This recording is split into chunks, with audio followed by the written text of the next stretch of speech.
When it comes to Mike Bloomberg, I don't know if I've ever seen so much damaging information come out of a candidate in like a 24-hour period in my entire life. And so we've got a couple of stories we're gonna cover. One is a pretty big one, but I want you to understand that when we go through this, there were like 6 stories at the very least that we're not gonna have time to do. So we're gonna be covering it in the future. And the reason we need to do this sort of all at once is he waited as long as possible to launch his run. So we didn't, for all the other candidates, we had 8 months to go over their records, but he only launched at the end of last year.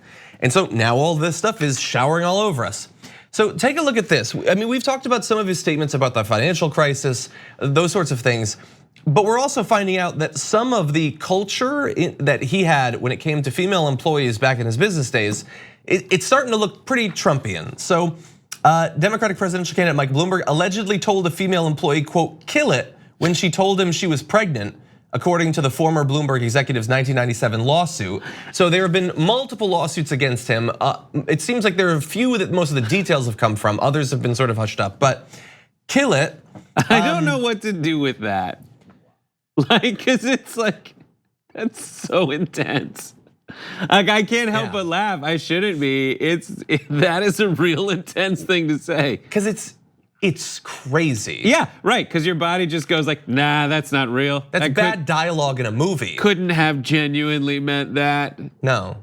So weird. So let's talk about this lawsuit. It was filed in New York. Sakiko Sakai Garrison alleged Bloomberg followed up his first remark, which we said, with another offensive comment, quote, "great, number 16, apparently referring to the number of pregnant employees on his payroll.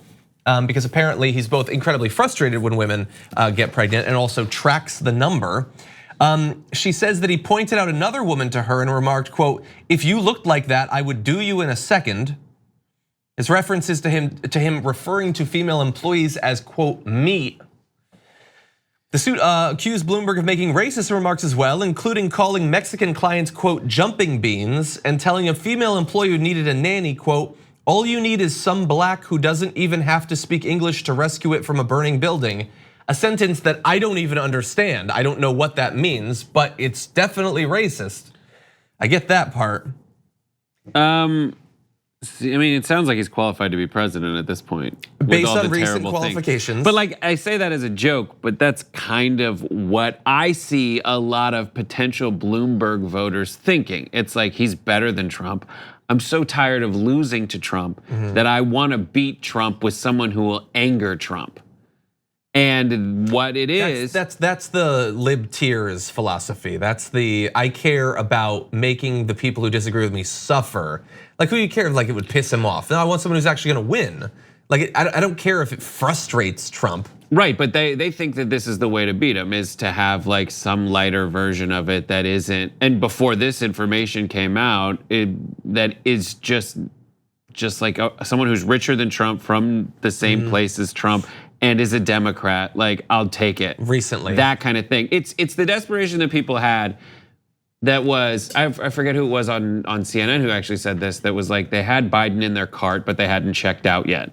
And so Biden's looking in the cart like it's like falling apart in your cart. You're like, let's get rid of it. Leaky bag of corn pops. Yes, and so they're like, I guess I have to vote for Bloomberg because he is the one that has emerged, as I'm told, as the moderate. He ran New York, that's executive experience. He has the money to go up against Trump. I'm not excusing this. But what I think might happen is, are you saying to my objections to Bloomberg, kill it effectively? Yeah. No, I'm not saying that. I'm just trying to explain what I've seen from the people I've talked to about why they might be considering Bloomberg. Yeah, I think maybe there's some of that. Although I would say if all you care about is getting rid of Trump because of how much you hate him and have for the past few years, and I totally get it, I hate him more than you do. But if that's what you believe, the idea that, well, let's get someone who's marginally better, but like so reminiscent of Trump in an increasing number of ways. Well, not anymore. The argument for that I heard from the Black Caucus members who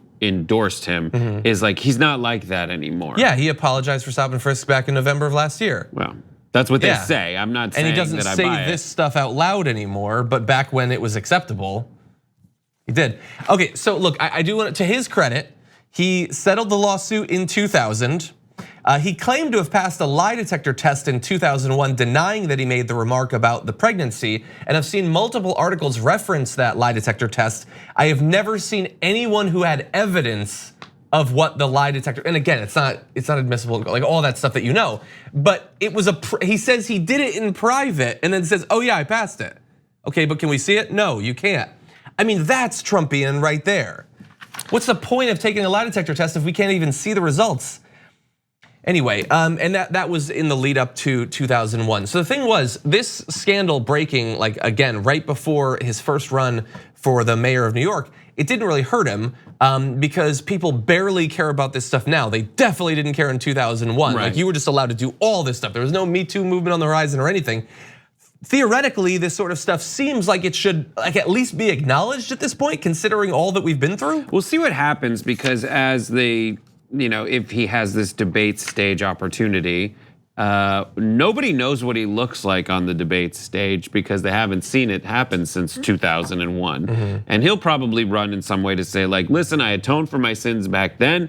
I went into an election, and after that election, people said I knew all that stuff, but I am fine with it. And he's going to use that as some kind of indication. Whereas like the way that Bernie Sanders supporters have always viewed Bernie is like, well, you guys seem to have a lot of trouble with Bloomberg because you have to excuse past behavior that was wishy-washy and weird and contrary to how he presents him now. And the joy of being a Bernie Sanders supporter is you don't have to excuse the candidate's statements he made 40 years ago because they're the same statements he's making today. Yeah, and like I could throw out so many like individual, like he endorsed George W. Bush, like that was not like that. George W. Bush, he was fundraising for Republican candidates like 3 years ago. But this is all privilege. Like he wanted them to control the Senate, and now he's going to be a Democrat who's going to be constrained by the Senate he helped get them. This stuff is what privilege is like. It's just like, yeah, I know I did it, but come on, let me still.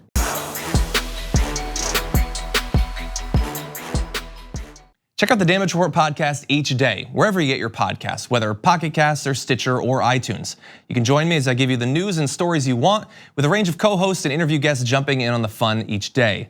Again, that's the Damage Report, wherever you get your podcasts. And if you get them at iTunes, don't forget to rate and review. Sometimes I'll read them live on the show.